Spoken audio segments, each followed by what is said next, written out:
بسم اللہ الرحمن الرحیم۔ السلام علیکم، پاک وائس اسٹوریز میں آپ سب کا خوش آمدید۔ عید فطر اور عید قربان کی نماز پڑھنے کا طریقہ۔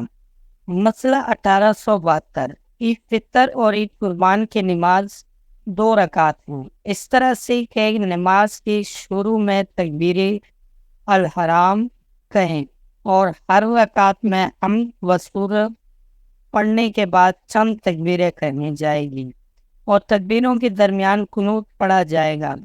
ان تکبیر اور قنوت میں سے احتیاط واجب کی بنا پر 3 تکبیر اور ان کے درمیان 2 قنوت لازم ہیں، اور تیسری تکبیر کے بعد احتیاط واجب کی بنا پر ایک اور تکبیر رکوع سے پہلے کہی جائے۔ اس بنا پر مجموعی طور پر تکبیر کی تعداد ہر رکعت میں 4 ہے۔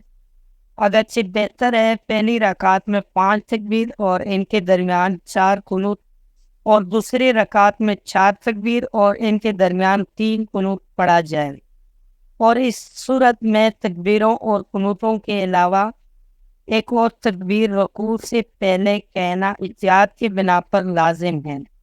قابل ذکر ہے بقیہ نماز یعنی رکوع، 2 سجدہ، تشہد اور سلام 2 رکعت کی نماز کی طرح انجام دیے جائیں گے۔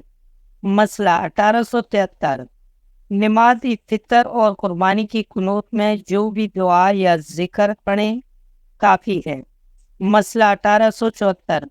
اگر نمازی عید میں ایک سجدہ بھول جائے اور اس کی بجائے لانے کا وقت گزر گیا ہو تو لازم ہے کہ نماز کے بعد اس سے بجا لائے، اور اسی طرح اگر ایسا کام جس کے لیے یومیہ نماز میں سجدہ سہو لازم ہے پیش آئے تو لازم ہے کہ 2 سجدہ سہو بجا لائیں۔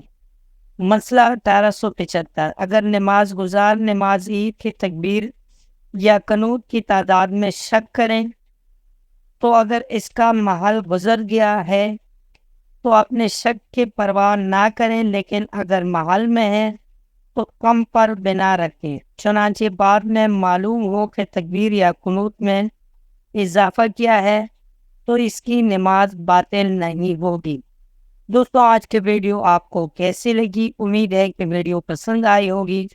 اگر ویڈیو پسند آئی ہو تو ویڈیو کو لائک کر لیں، کمنٹ میں اپنے رائے کا اظہار ضرور کرنا، اگر ہو سکے تو شیئر کر لینا، اور چینل کو سبسکرائب کرنا مت بھولیں۔ ملتے ہیں اگلے ویڈیو میں، تب تک کے لیے اللہ حافظ۔